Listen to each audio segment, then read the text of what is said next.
미북 관계 말씀드리면은 동맹국과 연대 및 외교를 통해서 북핵 및 호전적 북한의 위협을 통제하고 공세하겠다.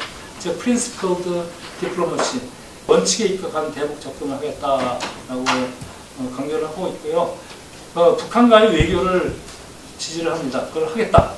그렇지만 트럼프, 김정은과 같은 그런 정상회담은 독재자를 정당화시켜주고 일종의 사진찍기 언론 홍보금이라고 비판을 하고 있고, 이번에 지난달 제2차 TV 토론에서 김정은을 떡이라고 했죠. 그다음에 북한은 지난해에 바이든 전 부통령 비난을 하고 있습니다. 했었습니다. 근데 지금은 이번에는 아직까지 아무런 반응을 보이지 않고 있는데, 지금 중국, 러시아, 북한, 터키 이 네 나라의 최고 지도자들만 우리 관심 국가 중에서 바이든 후보에 대해서 어떤 축하 메시지를 전한다든가 하여튼 전하지 않는 상태입니다. 그래서 비핵화 협상을 지지를 합니다. 그렇지만은 북한이 완전한 비핵화를 향한 구체적인 계획과 조치가 있어야만 한다는 이야기고, 실무 협상의 성과에 기반한 상향식 방식을 추진하겠다. 그리고 트럼프 정부는 정상회담도 하고 얘기했는데, 앞서 얘기한 것처럼 김정은과 트럼프 대통령과의 만남은 사진 찍기, 포토 오피니언의 애드버타이즈먼트라고 이제 비난을 하고 있는데, 실질적으로 비핵화 관련한 북한으로부터의 구체적인 약속은 얻지 못했다라고 비판을 하고 있고, 바이든 행정부도 역시 최종 목표는 북한이 완전한 비핵화입니다. 김정은과 직접적인 개인 외교, 개인적 외교, 이 러블레터 교환은 하지 않겠다라는 여기 정상회담을 포함해서 그런 건 하지 않겠다. 북핵 협상을 진전시키기 위해서 동맹국 그리고 중국도 함께 지속적이고 조정된 캠페인, 정책을 추진해 나가겠다. 따라서 이러한 제안들이라면 앞으로 북핵 관련해서 그다음에 지금까지 미북 협상이 이루어졌던 미북 협상과 더불어서 다자 협상이 다시 복원 재개될 가능성이 있지 않을까 저는 생각을 하고요. 그러니까 미북 협상이 재개되더라도 그 과정은 굉장히 깐깐하고 신중하게 전개될 것이다. 오늘 갑자기 트럼프가 만나자, 좋다, 이런 식의 양자 협상은 이루어지지 않을 것이다. 그 다음에 북한 주민에 대해서 인도적 지원을 하겠다. 다만 북한의 아주 굉장히 지독한 인권 유린 행위를 중단하도록 김정은 정권의 압력을 강화했다라는 것을 명백하게 동역을 하고 있습니다. 한미 관계에 대해서는 한미 동맹을 강화하겠다. 트럼프 대통령이 호선한 동맹을 재건하겠다라는 얘기인데, 이건 동맹국에 대해서 다 마찬가지입니다. 특히 동맹 강화는 앞서 말씀드린 것처럼 미국이 동맹국 간에도 강조를 하고 있습니다. 따라서 한미일 협력 중시에 따라서 한일 관계 개선을 압박할 가능성이 매우 높습니다. 그다음에 주한미군 철수로 방위비 증강 압력을 하지 않을 것이다라고 해서 이제 트럼프 대통령의 행태를 갖다가 연합뉴스에 대한 보낸 서한을 통해서 밝히고 있는데, 따라서 이제 트럼프 대통령처럼 방위 분담을 5배 급격하게 인상하지는 않을 것이고, 따라서 비교적 다시 협상을 해서 협상 타협할 가능성은 트럼프 행정부 아래서보다는 높아질 것이고, 또 방위비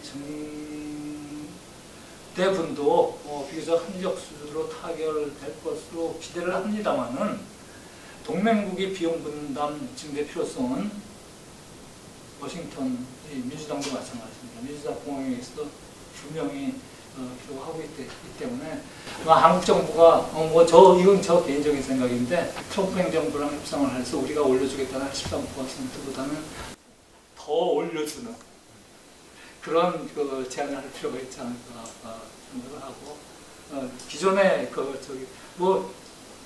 바이든 대통령 당선 축하금이라고 생각을 해도 괜찮겠죠. 그 다음에 주한미군 규모의 큰 변화는 없을 것입니다만은, 사실 주한미군 규모라는 게 지금 미국 국방부가 전력 장비, 무력의 현대화, 계속 지속적으로 현대화하고 있죠. 추진하면서 전 세계의 미군을 이렇게 고정 배치, 그러니까 뭐 3만 명, 5만 명을 늘 그저기에 배치하기보다는 좀 상당 일정 포션은 그 규모를 유지하면서도 이렇게 순환 배치하면서 자유로운 이동, 이런 순환 배치, 재배치 그런 전략을 진행 중이기 때문에 이것은 바이든 정부에서도 계속 될 것이고, 따라서 주한미군의 규모의 일정한 수는 늘 조정의 가능성은 있다. 그렇지만은 바이든 행정부가 강조하고 있는 동맹, 회복 동맹 중시 정책에 따라서 뭐 어느 날 갑자기 트럼프 대통령이 뭐 방위비 내가 원하는 대로 안 올려주면 이 독일에서 미군 일정 규모를 뺀 것처럼, 사실 그것도 실질적으로 알고 보면 이 배치적인 그런 관계 속에서 나타나는 건데, 그 병력이 미국 본토로 돌아가는 건 아닙니다. 네. 다른 유럽 지역에 재배치된 곳인데, 그런 점에서 미국의 전략적 방향에 따라서 주한미군 규모도 어느 순간을 기준으로 조금 줄어들 수도 있고, 다시 뭐 우리가 기대하는 28,500명 수준으로 유지가 될 수도 있고 하는 거죠. 그 다음에 바이든 대통령이나 그 팀들은 동맹국에 동맹을 유지하고 있고, 또 전진 배치 미군이 있으면 훈련을 해야지 왜 훈련을 안 하냐. 그래서 이 한미연합훈련 때문에 내년 3월 달에 한미연합을 그동안 이 정부에서, 트럼프 정부에서 이렇게 좀 중단하고 규모를 축소하거나 안 하는 훈련들은 많지 않습니까? 또 축소해서 진행된 훈련. 그래서 내년 초에 이 한미연합훈련의 수준이 어떠한가에 따라서 이제 북한의 반응이 나타나겠죠. 그런데 하여튼 기본적으로는 한미연합훈련이 필요하다는 포지션을 갖고 있고, 그리고 전시작전 통제권은 지금도 이렇게 뭐 한국 정부가 원하는 속도로 진행되고 있지는 않습니다만은, 그 조건에 기초한 전환인데, 이 전환 조건이 아직 충족되지 않은 상태이고, 따라서 바이든 행정부가 이제 출범을 하면 이 문제에 대해서 이제 재검토를 하겠죠. 그래서 따라서 문재인 정부가 문재인 정부 임기가 끝나는 2022년 5월 이내에 오퍼레이셔널 컨트롤 전환을 완료하겠다라고 뭐 하는데, 아마 이것은 그렇게 되지 않을 가능성이 있다고 생각합니다. 마지막으로 그래서 전반적으로 제가 뭐 시간이 많이 지나서 한국 정부의 대응을 제 나름대로 좀 생각을 하면은, 한국이 국력에 부응하는 한미관계, 우리 10위권의 경제력을 갖고 있으면 그 경제력, 그 다음에 인터내셔널 스태처에 뭐 BTS만 잘났다고 선전할 게 아니라 이 외교적 문제에 있어 동맹 관계에 있어서도 그에 부응하는 역할을 하고 부담을 할 필요가 있다. 그리고 한미동맹을 북한만을 대상으로 하는 동맹관계 인식에서 탈피할 필요가 있다.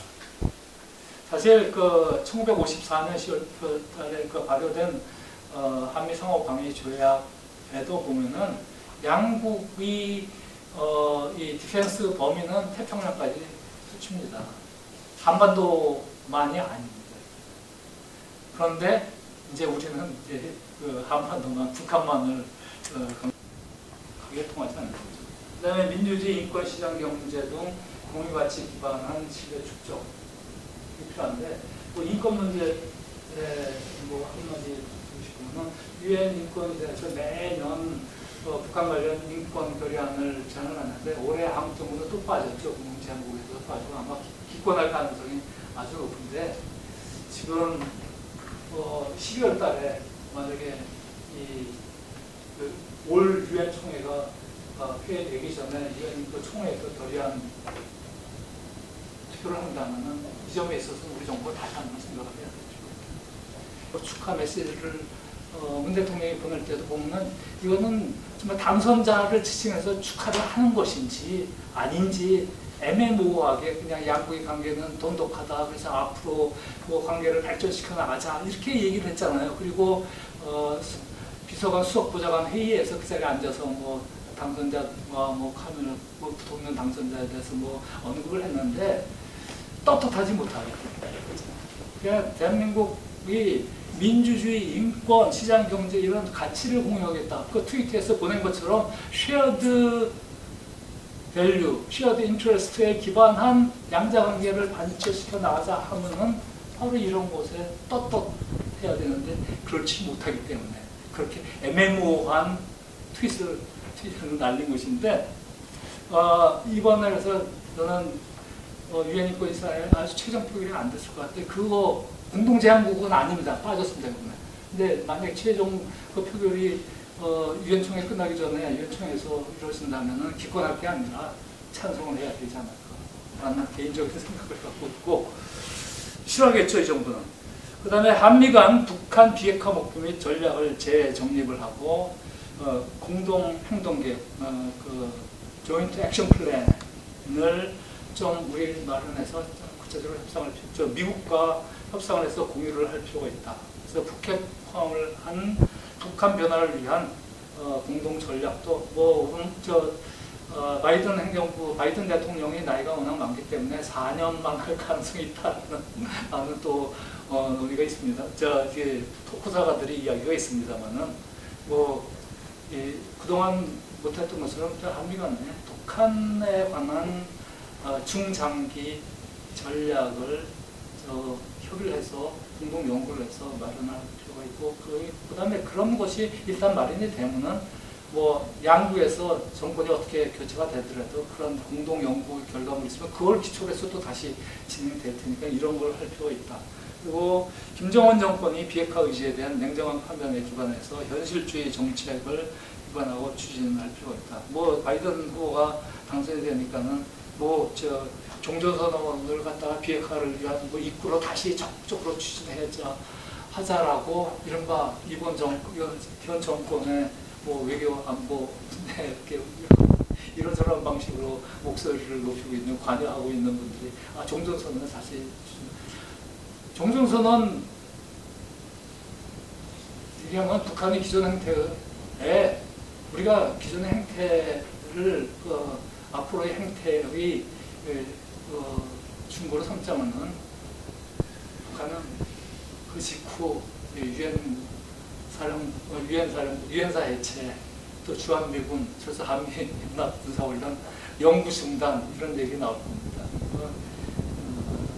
굉장히 북한의 전략에 대한 냉정한 판단이 필요하고 그런 위시풀 팅킹에 기반한 제안들은 더 이상 하지 않았으면 좋겠다. 아마 정권이 지금 1년 반쯤 남았는데 만에 하나 정권이 교체가 되면은 그 안에 정권에 참여했던 저 같은 책상 불림들은 아마 나와서 이런 얘기 할 겁니다. 그동안에도 대부분 다 그랬는데 우리가 할 때는 최선이야. 그 당시에는 그때 그렇게 할 수밖에 없었어. 라고 얘기를 하고 어떤 친구들은 나 생계형이었어 라고 아주 비겁한 얘기를 하는데 또 그런 얘기를 1년 반 뒤에 안 듣고 싶습니다. 시간이 너무 지체돼서 죄송합니다. 네, 감사합니다. 박영호 교수님 감사합니다. 너무